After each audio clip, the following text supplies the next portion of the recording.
네, 그러면은 30분 됐으니까 시작 바로 하도록 하겠습니다. 2023-2학기 파견교환학 발굴학생 설명회에 참석해 주셔서 감사드리고요. 바쁘실 텐데 와주셔서 감사합니다. 일단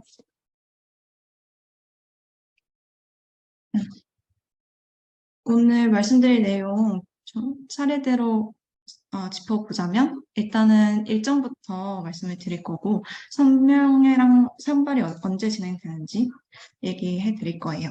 그리고 다음으로는 23-2학기 파견 관련해서 특이사항이 어떤 것들이 있는지 설명드릴 거고 다음은 기본 지원 자격 그리고 지원 절차, 평가는 어떻게 이루어지는지 설명드릴 예정입니다. 그리고 주의사항으로는 학점 인정이나 어학 성적, 장학금 신청에 있어서 어떤 주의사항들이 있는지 말씀드리고, 지역별 간단 소개해 드린 다음에 FAQ까지 하고 Q&A는 끝에 하도록 하겠습니다.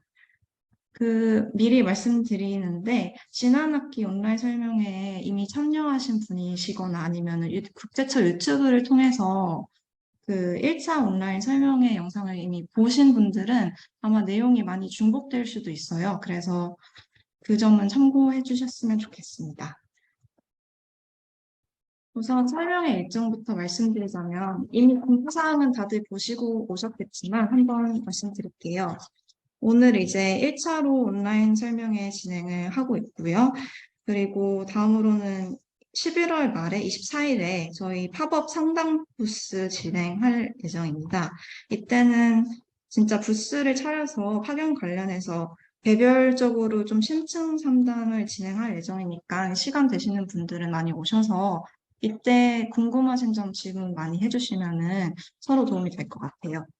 그리고 마지막으로는 2차 설명회는 아마 대면으로 진행이 될 것 같은데 날짜는 12월 28일로 정해져 있고 장소는 확정되는 대로 게시상 통해서 알려드릴 예정입니다.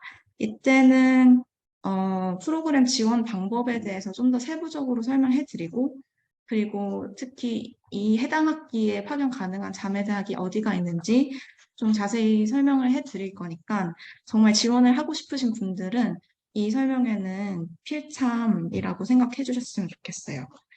일정은 변경 가능하고 저희가 수시로 학교 홈페이지 공지사항에도 업데이트를 하고 있거든요. 그래서 여유 되실 때마다 들어와서 보시면 되겠습니다. 1차 설명의 차이점은 어떤 건지 이해하셨죠? 저희 지금으로서는 이 23-2학기에 파견 가능한 대학이 어디가 있는지 사실 말씀드릴 수가 없어요. 지금 막 성대교에 설문지를 보내서 몇 명 받아줄 수 있냐 이런 질문들 물어보고 자격 조건이 어떻게 되냐 이런 거를 알아보고 있는 지금 단계이기 때문에 지금으로선 어디 갈 수 있다 이렇게 확답을 못 드리기 때문에 좀 개괄적인 설명을 먼저 드릴 예정입니다. 그리고 추가로 좀 홍보 드리자면은 어제랑 오늘 양이 글로벌 세미나라는 걸 진행을 하고 있는데요. 어, 저희 이제 이거 설명이 끝나고 5시부터 7시까지 이것도 줌으로 진행이 되는데 관련해서 국제교류팀 홈페이지에 공지사항 올라와 있으니까 한번 참고해 주시면 감사하겠습니다. 다음은 선발 일정인데요. 이제 중점적으로 보셔야 되는 날짜들은 빨간 박스 쳐놨고 신청 시작 기간은 이제 1월 4일부터 시작할 예정입니다. 10일까지 받을 거고요. 그리고 주의하실 게 시간을 좀 체크를 하셔서 마감일에는 11시에 시스템이 닫히도록 설계가 되어 있을 거거든요. 그래서 이게 또 수강 신청도 마찬가지로 서버 시간이 다 다를 때가 있잖아요. 1, 2분 차이로 지원서가 제출이 안 되는 경우가 있어요. 그래서 저희는 항상 마지막 1분까지 기다리지 마시고 미리미리 지원서 제출해 주시기를 권고드리고 있습니다. 제출 후에도 계속 수정 가능하니까 네, 미리 제출을 1차로 하시고 수정이 가능하세요. 그래서 그렇게 진행해 주시는 게 서로한테 더 수월할 것 같습니다. 그리고 이게 시스템이 오픈되는 1월 4일에도 바로 한번 접속을 해보셔서 시스템이 잘 작동이 되는지, 본인 파일이 잘 업로드 되는지 이런 거 한번 테스트를 먼저 해보시고 좀 편한 마음으로 지원서 준비해 주시면 좋을 것 같아요. 그리고 추가 모집 날짜는 이제 2월 2일부터 2월 7일까지 받을 예정인데 이것 또한 마감 시간이 11시로 똑같고요. 추가 모집은 1차 모집이랑 다른 게 뭐냐면 1차 선발에서 탈락하신 학생들 그리고 2회차 파견 지원하시는 분들이 신청 가능하세요. 그리고 2차 때는 또 1차에 없었던 학교가 추가되는 경우가 드물게 있어요. 그 학교가 저희한테 회신을 늦게 주거나 뭐 늦게 알려줘서 저희가 늦게 요약표에 올리고 선발을 추가 모집으로 진행을 하는 경우거든요. 그래서 그런 경우도 드물지만 생길 수 있어서 뭐 1차 때 만약에 불합격하시더라도 너무 좌절하지 마시고 추가 모집 한 번 더 진행해 보시는 것도 괜찮다는 점 말씀드립니다. 1차 때 안 되더라도 2차 때 지원하는 게 좋은 게 이미 한 번 지원을 해보셨기 때문에 그 과정도 더 수월하실 거고 그리고 그 1차 때 남은 TO들이 교환 TO 중에 남은 대학들이 어디 있는지도 볼 수 있어요. 그래서 2차 때도 한번 시도해 주시는 걸 추천드립니다. 그리고 합격자 OT, 이것도 중요한데 2월 24일 이때 합격자분들 대상으로 합격 후 절차나 학점이관 같이 좀 중요한 부분에 대해서 말씀을 드릴 거거든요. 그래서 만약에 합격을 하시게 되면은 이 OT도 필참이라는 거 짚어드립니다. 불참자는 교환학생 자격 박탈하는 것을 원칙으로 하고 있어요.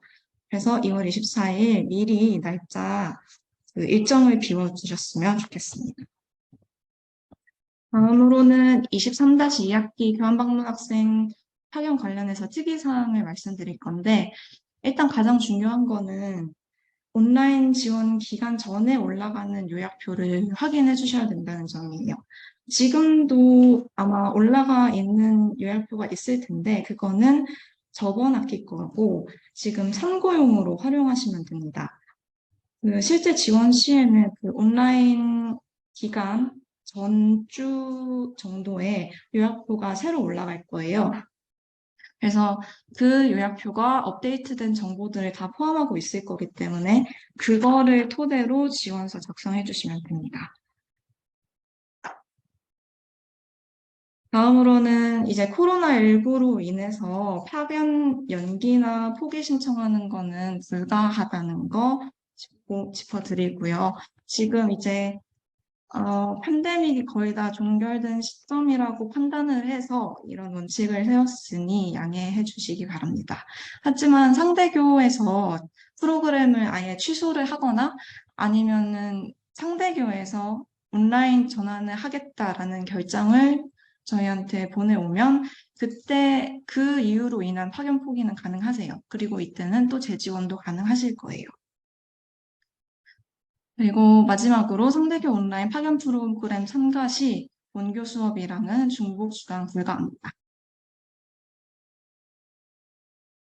지금 오신 분들 중에서 아마 교환학생이랑 방문학생이 어떤 차이인지도 모르시는 분들이 있을 수 있을 것 같아서 잠깐만 짚고 넘어갈게요.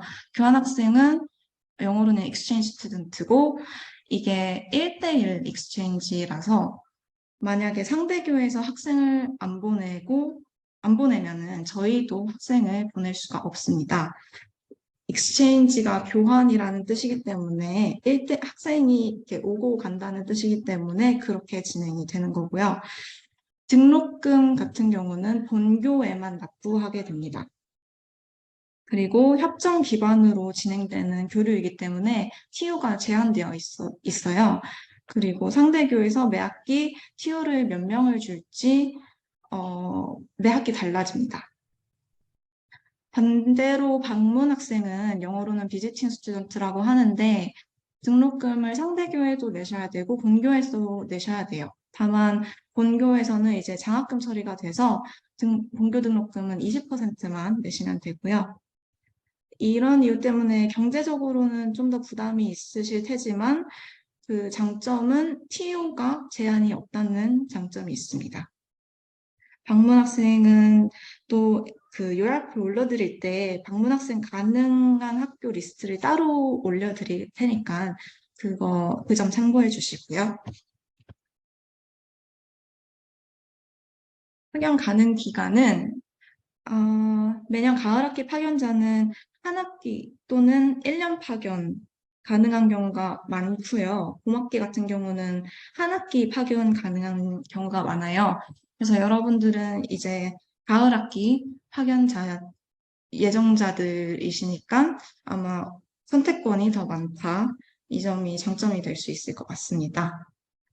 지원 시기는 좀 전에 말씀드린 대로 23-2학기 같은 경우는 이제 23년 1월부터 지원서 접수 시작할 예정이고요.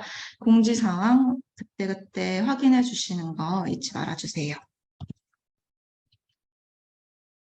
그리고 절차를 좀 헷갈려 하시는 분들이 좀 계셔서 말씀을 드리는데 저희가 1월에 진행할 선발은 본교 선발이고요.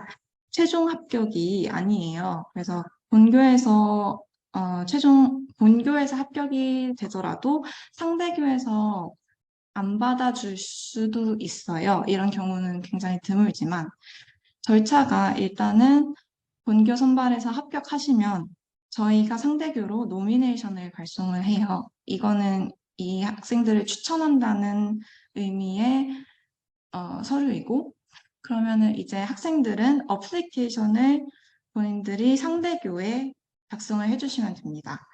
그래서 이제 상대교 검토를 통해서 최종적으로 상대교에서 입학 허가서를 보내와야지 그것이 최종 합격이고 저희가 1월에 진행할 일정은 본교 선발 일정이다. 이거를 말씀드립니다.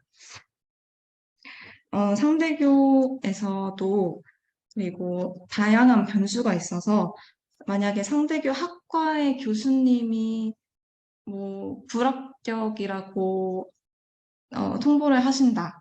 그러면은 사실 상대교 국제처에서도 해결할 수 있는 방법이 많지 않아요. 그래서 이 부분은 변수가 많다는 점을 좀 말씀드리고 싶어서 한번 설명을 드렸습니다.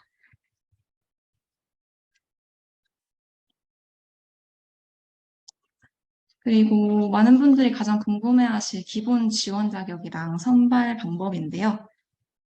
표에 내용이 많은데 가장 중요한 내용은 그 붉은 상자 안에 있는 내용이고요. 평가 방법을 보시면은 굉장히 간단하거든요. 저희가 열람용 평점 평균 40%, 그러니까 학점을 40% 보고요. 어학 점수를 40% 보고 저희한테 제출해 주시는 서류 평가를 20%로 해서 크게 세 가지를 평가하게 됩니다. 지원 자격도 그에 따라서 크게 세 가지로 나뉘는데 일단은 첫 번째로 지원 당시에 1차 학기 이상, 7차 학기 이하 이수한 학부생이에요. 그래서 파견 학기 시점에는 2차 학기 이상, 8차 학기 이하 등록되어 있는 상태여야 합니다. 그리고 옆에 비고 부분을 보시면 파견 시점이 만약에 8차 학기인 학생의 경우에는 저희가 본교에서 9차 학기를 반드시 등록을 하셔야 되거든요. 그래서 9차 학기 등록 서약서를 따로 받고 있습니다. 이거는 제출이 필수예요. 그리고 비고 두 번째 부분 보시면 본교 최소 이수 학기는 그 왼쪽과 같지만 만약에 상대교에서 몇 차 학기 이상의 학생만 선발해달라 이렇게 요구하는 경우가 가끔 있어요. 그래서 대학별로 좀 다를 수 있다는 점도 말씀드립니다. 두 번째 지원 자격은 평점인데 직전 학기랑 전체 평균 평점이 모두 3.0 이상이어야 합니다. 열람용으로. 이때 직전 학기는 파견교환 지원할 당시 기준으로 성적이 확정된 정규 학기의 성적을 말합니다. 어, 이 부분은 사실은 지금 진행 중인 게 파견 선발의 좀 기회를 넓히기 위해서 지금 저희가 이 자격 조건은 삭제하는 쪽으로 방향을 잡고 있어요. 근데 아직 확정된 건 아니고 만약에 이 지원 자격이 없어진다면 그 부분에 대해서도 또 따로 공지가 올라갈 예정이니까 계속 국제교류팀 홈페이지 체크해 주시는 거 잊지 말아주세요. 그리고 세 번째 지원 자격은 어학성적인데 이거는 특히나 그 상대교 조건이 정말 천차만별이거든요. 그래서 요약표를 참고해 주시는 게 좋고, 그리고 옆에 보시면 일본 일부 대학 제외하고는 보통 상대교육 개강일로부터 2년 이내 서류여야 합니다. 그리고 편입생 같은 경우도 당연히 지원 가능하고, 편입생은 파견 당시에 2학기를 이수해야 되고 3학기 때 파견 갑니다. 네. 3학기 때 그 파견 시점에 등록생 상태이셔야 돼요. 그러면 지원 방법 말씀드릴 건데 일단 온라인 지원 페이지 그 포탈 통해서 접속을 하시면 돼요. 근데 지금은 아마 페이지가 열려 있지 않을 거고 이제 지원 기간이 되면은 열릴 예정입니다. 거기서 이제 인적사항이라든지 서류 심사 양식도 거기서 다운받으셔서 그거 다 기입하셔서 업로드 해주시면 되고요. 어학능력 시험 점수도 이때 포탈에 같이 입력해 주시면 되고 모든 서류를 이 지원서 통해서 올려주시면 됩니다. 그리고 지원하실 때는 언어권별로 지원을 하시게 되는데 구분은 크게 네 가지고요. 영어권, 일어권, 중화권, 노어권 이렇게 네 가지로 구분해서 지원을 해주시면 됩니다. 4지망까지 선택 가능하시니까 4개의 대학을 선택하실 수 있다는 거거든요. 본인이 원하시는 순서대로 1, 2, 3, 4지망 적어서 내주시면 되고 만약에 뭐 4개 대학까지 희망하지 않는다 이러면은 뭐 1, 2지망까지만 적어서 내주시면 되고 이거는 본인 선택에 따라서 지원해 주시면 됩니다. 그리고 이것도 헷갈려 하실 것 같아서 잠깐 설명 넣어봤는데 영어권이라고 했을 때 보통은 미국, 캐나다, 호주, 영국 이렇게만 생각하시기 마련인데 영어 성적을 요구하고 영어 수업이 개설되는 학교는 전부 영어권으로 분류하고 있어요. 그래서 싱가포르나 인도네시아 같은 국가들도 전부 다 영어권으로 분류하고 있고 어, 이 요약표를 보실 때 그 언어권을 영어권으로 필터를 하시면은 어떤 대학들이 있는지 더 빨리 보실 수 있습니다.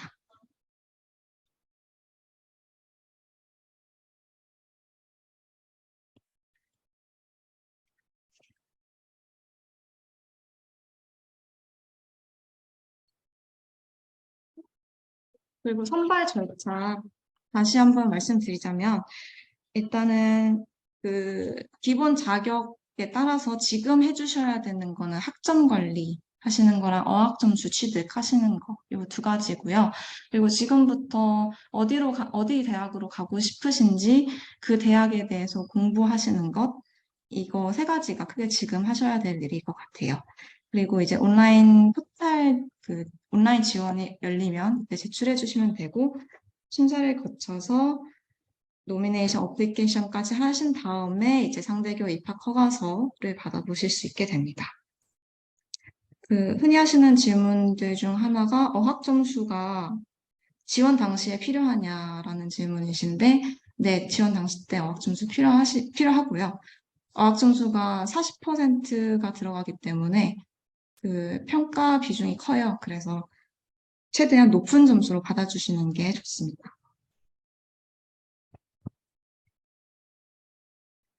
그리고 주의사항, 이거 전에도 말씀드리긴 했는데 중요한 거라서 다시 말씀드려요.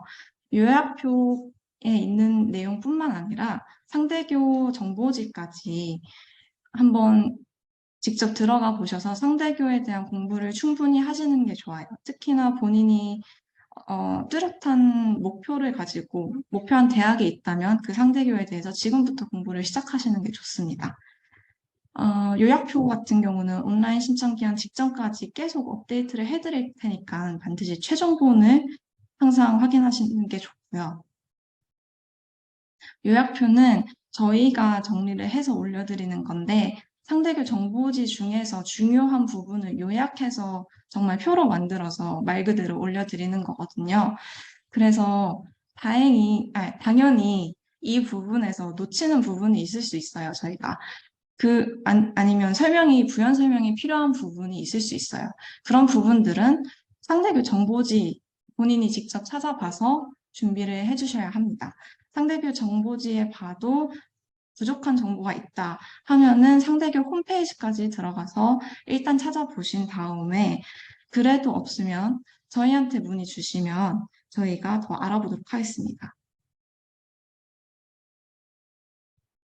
그리고 학과 추천 파견 교환학생 유학표에 있는 학교는 해당 학과만 파견이 가능하기 때문에 그 학과에서 이제 자체적으로 공지가 나갈 거예요. 학생들 대상으로.